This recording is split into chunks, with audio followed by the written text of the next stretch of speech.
जों मिथिगौ थांनाय माखासे सान सिगांनो आसामाव गुबुन रायजोनिफ्राय ब्रयलार दाउ लाबोनायखौ बन्द फोसावदोंमोन।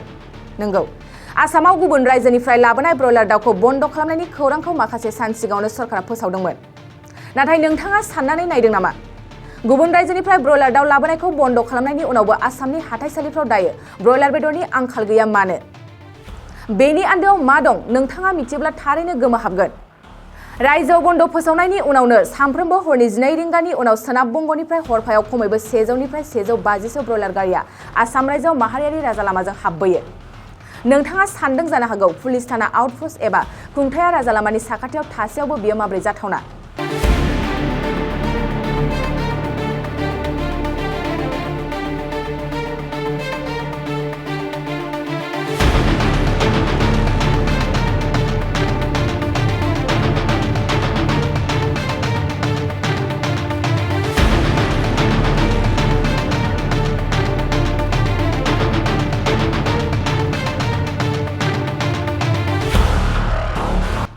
नोंथांमोना थारैनो बे भिडिअआव मा नुखो? नंगौ, बे भिडिअआव नोंथांमोना नुनो मोन्दों लामानि साखाथियाव लाखिनानै थानाय ब्रयलार रोगाग्रा गंसे एल्ट' 800 गारिजों लोगोसे आसाम पुलिसनि लाखिनानै थानाय गंनै गारि। लोगोसे साखाथिजों उदाङै सालायलांदों ब्रयलारजों आबुं जानाय माखासे होंगो दोंगो बलेर' पिकआप गारि। बे भिडिअआ जादों आसाम पुलिसनि फायखिया रां लानानै आयेन बेरेखा ब्रयलार गारिखौ रायजोआव हाबनो होनाय।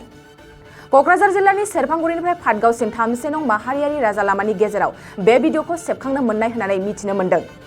थारैनो आसाम सरकारा फोसावदों दि गुबुन रायजोनिफ्राय लाबोनाय ब्रयलार दाउखौ बन्द खालामनांगौ। गुबुन फारसेथिं रांनि धान्दायाव सरकारनिनो मानसि थामहिनबा पुलिस बिफाननि मावफारियाफ्रा सरकारनि हेंथायैनो खामानि मावनायखौ नुनो मोन्दों।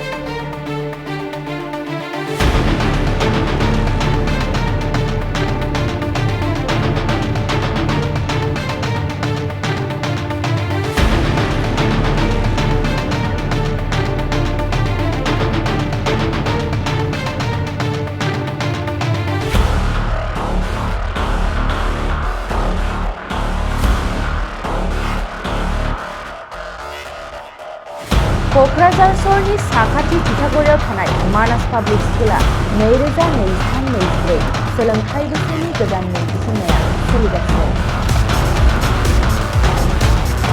तितागुरियाव थानाय इंराजि बिजोंनि मानास पाब्लिक स्कुलाव दासान्दि नार्सारिनिफ्राय 10 थाखोसिम गोदानै मुं थिसननाया सोलिगासिनो। बे फरायसालियाव गुन गोनां सोलोंथाइ होनायजों लोगोसे फरायसाफोरनि थाखाय दं मोजां खाबुफोर। थाखो फोरोंथायनि अनगायैबो yoga classes, basic computer education, English speaking skills, maths and science projecting, highly experienced faculty आरो स्मार्ट क्लासेसनि खाबुफोर दं। बेजों लोगोसेनो बे फरायसालियाव हौवासा आरो हिनजावसाफोरनि थाखाय आलादा हस्टेलबो दं। गोसो गोनां